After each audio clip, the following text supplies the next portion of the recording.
আসসালামু আলাইকুম রহমতুল্লাহ। প্রিয় দেশবাসী এবং প্রবাসী ভাই বোন, সবার প্রতি রইল আমার অন্তরস্থল থেকে আন্তরিক শুভেচ্ছা এবং অভিনন্দন।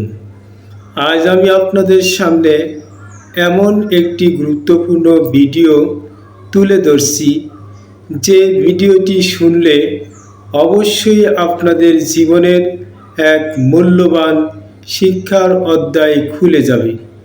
তাই মনোযোগ সহকারে আমার এই ভিডিওটি অবশ্যই শুনবেন এবং শোনার জন্য আপনাদের খুবই জরুরি মনে করি আমি।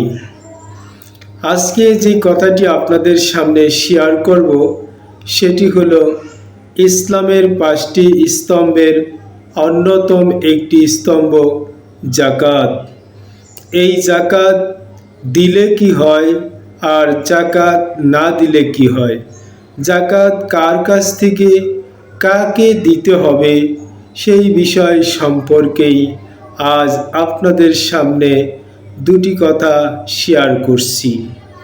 যাকাত সম্পর্কে মহান আল্লাহ পাক বলেন, বিসমিল্লাহির রহমানির রহিম, ওয়া আকিমুস সালাত ওয়া আতুজ যাকাত।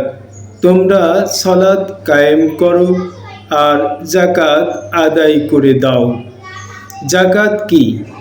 যাকাত হলো আল্লাহ পাক ধনীদের যে সম্পদ দান করেছেন, সেই সম্পদ থেকে অতিরিক্ত সম্পদ, যেটি 1 বছর গচ্ছিত থাকবে, তার শতকরা 2.5 টাকা হারে সেই সম্পদ থেকে বের করে যাকাতের 8টি খাতে ব্যয় করার নামই হলো যাকাত।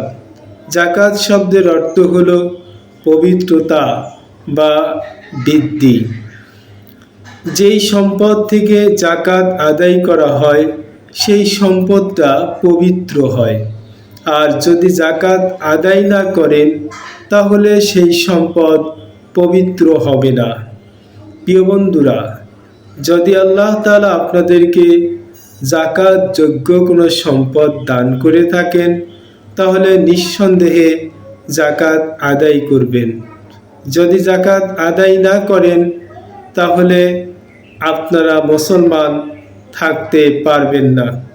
কারণটা কি?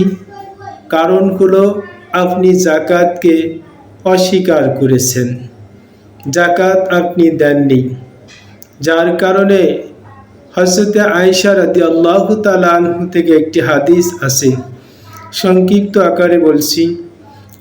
আল্লাহ রাসূল সাল্লাল্লাহু আলাইহি সাল্লাম বলেছেন, যাদেরকে আল্লাহ যাকাত যোগ্য সম্পদ দান করেছে, তারা যদি যাকাত আদায় না করে, তাহলে তাদের সেই সম্পদকে এক বিষাক্ত সাপে পরিণত করবে। সেই সাপ তার গলায় হাড়ের ন্যায় ঝুলিয়ে দেওয়া হবে। সেই সাপ দংশন করবে। একটি দংশনে বলবে, আনা মালুকা, আমি তোমার সম্পদ যাকে তুমি ভালোবেসেছ। দ্বিতীয় দংশন করবে, আনা কানজুকা, আমি তোমার সেই সম্পদ যাকে তুমি ভালোবেসে ব্যাংকে জমা রেখেছ, সঞ্চিত ধনভাণ্ডার সঞ্চয় করে রেখেছ। আজ তোমার এই পরিণতি, আমরা সাপে পরিণত হয়েছি তোমাকে দংশন করার জন্য। আর যারা যাকাতকে অস্বীকার করে, তাদের কোনো ঈমান নেই, এবং যাকাত সম্পর্কে যারা ক্রিটিসাইজ করবে, তারা মুসলিম নয়। এই জন্যই আসুন আমরা অর্থনৈতিকভাবে স্বাবলম্বী করার জন্য ধনীদের কাছ থেকে যাকাত সংগ্রহ করে যাকাতের 8টি খাতে ব্যয় করি। তার প্রধান খাত হলো ফকির এবং মিসকিন। এই দুইজন ব্যক্তিকে আপনারা দান করবেন।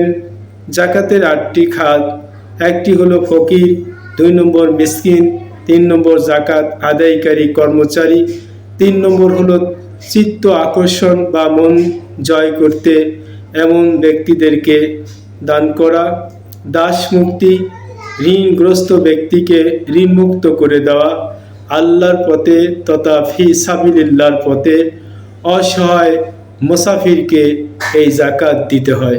আল্লাহ আমাদের সবাইকে এই ভিডিও থেকে শিক্ষা নিয়ে পরবর্তীতে সমস্ত জাকাত পরিশোধ করার জন্য তৌফিক দান করুন। সবাই বলি আমিন। ভালো লাগলে শেয়ার করে অন্য বন্ধুদেরকে শোনাবেন। অবশ্যই এই ভিডিওটা শেয়ার করে অন্যদেরকে শোনালে সাদগায়ে জারিয়ার সওয়াব পাবেন ইনশাআল্লাহ।